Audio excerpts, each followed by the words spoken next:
Hi friends, இந்த வீடியோவை பார்க்குறவங்க சப்ஸ்கிரைப் பண்ணுங்கள் ப்ளீஸ். உங்களோட ஒவ்வொரு சப்ஸ்கிரிப்ஷனும் என்னோடய அடுத்த வீடியோஸ் போடுறதுக்கு ஒரு உற்சாகத்தை கொடுக்கும். ஸோ சப்ஸ்கிரைப் பண்ணுங்கள், லைக் பண்ணுங்கள், கமெண்ட் பண்ணுங்கள். Thanks for your support. English senior February 2016. Star. Mr. Speaker Sir, at the outset I thank you for the opportunity given to me to say a few words on the budget presented by the Finance Minister. I would like to say on this occasion that generally the present budget has to be welcomed because it will be seen that it has given some relief to the low income group of people.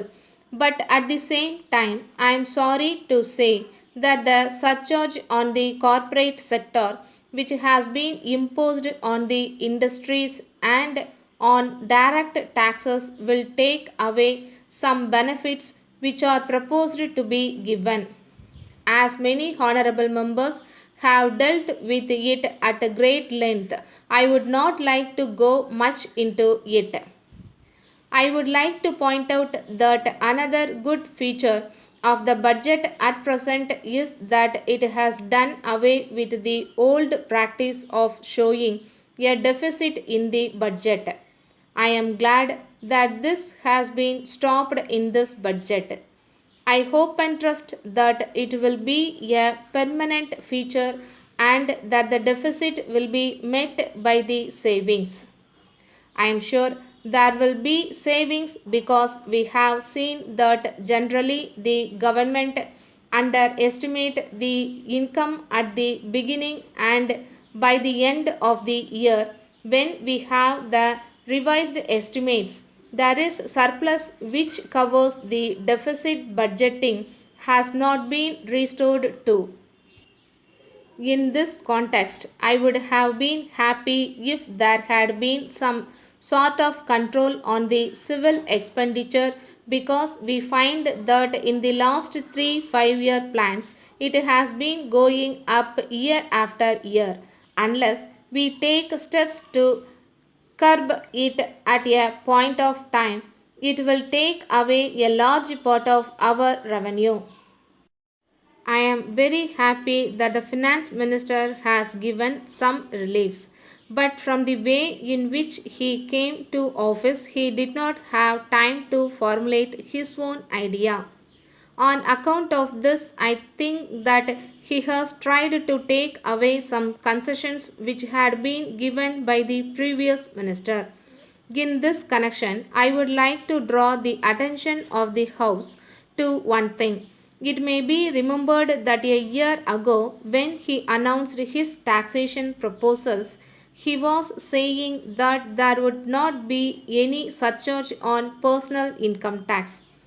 But it is unfortunate that within a year the new finance minister has given up this principle and that we have now a surcharge on direct taxes. There is another happy feature that the finance minister has introduced. We are happy that he has abolished the expenditure tax. I am glad that it has been done away with. But I would like to recall that in the past we had seen that it had been once removed, but it was reintroduced by some other finance minister. I hope that such a thing will not happen in future and that the present finance minister will not reintroduce it. There are two other points which were dealt with by my honorable friend.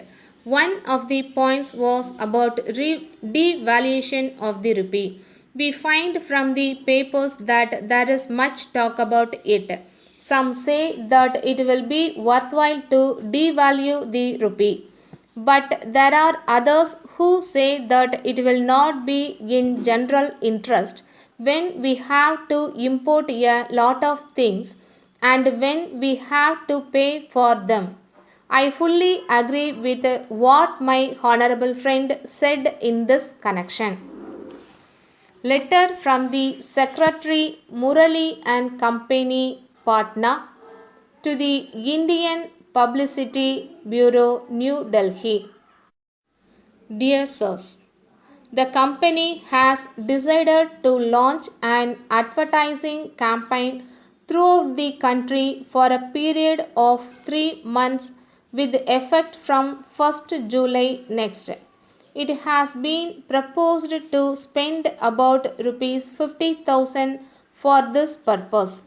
It has been decided that the advertisements should be made primarily in the principal national dailies and in important state newspapers. Of course, there is no doubt that in this connection, local papers and other suitable media may also be profitably utilized. At the same time, it is suggested that the proposed advertisements all over the country should have the same design. In the same way, it is also desirable that the time of their publication should coincide with the distribution of illustrated booklets to the retailers of the locality concerned. In this connection, I will be glad if you can draft a scheme for the campaign and send it on to me together with a copy and layout for the booklet as soon as possible in order to have them approved by the board. The next meeting of the board will be held at 3 p.m. on 20th March, and I hope it will be convenient for your representative to attend the meeting to discuss the scheme in detail. I shall be glad if you send me a reply at once. Yours faithfully, Star.